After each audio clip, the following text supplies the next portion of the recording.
In 1904, St. Louis hosted an Olympic marathon for the ages.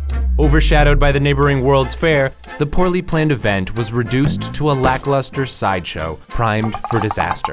During a sweltering 90-degree day, the runners were thrust onto a hellish route that cut through car traffic, rocks, thick dust, and 300-foot hills. Of the 32 athletes who competed, only 14 finished. And of the 14, these are the 3 worth knowing about. This great big story was made possible by ASICS. Sound mind, sound body.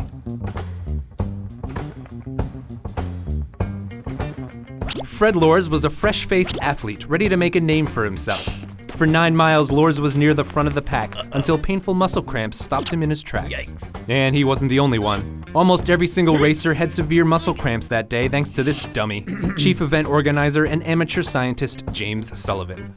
You see, Sullivan turned the event into an experiment to grasp how purposeful dehydration affects athletes. Immune to common sense, Sullivan put a single water station at the 11th mile mark. So for 26 miles, the runners relied on one water station that was dirty and gave you dysentery. James Sullivan, what a guy. Oops. Anyway, back to Lors. With the sun beating down, road dust clogging his lungs, and his muscles spazzing in protest, Lors had enough and traded in his 2 legs for 4 wheels. He hitched a car ride to the 19th mile mark, got out, and gingerly ran through the finish line. The crowd went wild, but before the gold medal could be placed around his neck, his ruse was discovered. Next up, Andrin Carbajal. He was a 5-foot-tall Cuban national and former mailman turned athlete. To get to St. Louis, Carbajal had to raise money by competing in running events, including a 700-mile race across Cuba.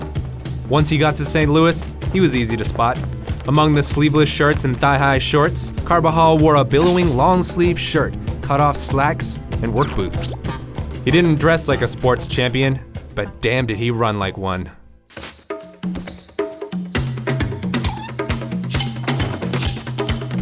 With each and every step, Carbajal charged towards the finish line. Even though his legs never gave out, his grumbling stomach did. To satisfy his hunger, he ate some apples from a nearby orchard that turned out to be rotten. So he took a little recovery nap and then proceeded to finish in 4th place. And then there's Thomas Hicks, the gold winner, the top dog, the champion, the barely standing living cadaver. You see, Hicks was so physically ill that he couldn't cross the finish line without the help of his trainers. Why? Well, back then stimulants were legal, and strychnine, a type of rat poison, was thought to have performance-enhancing properties.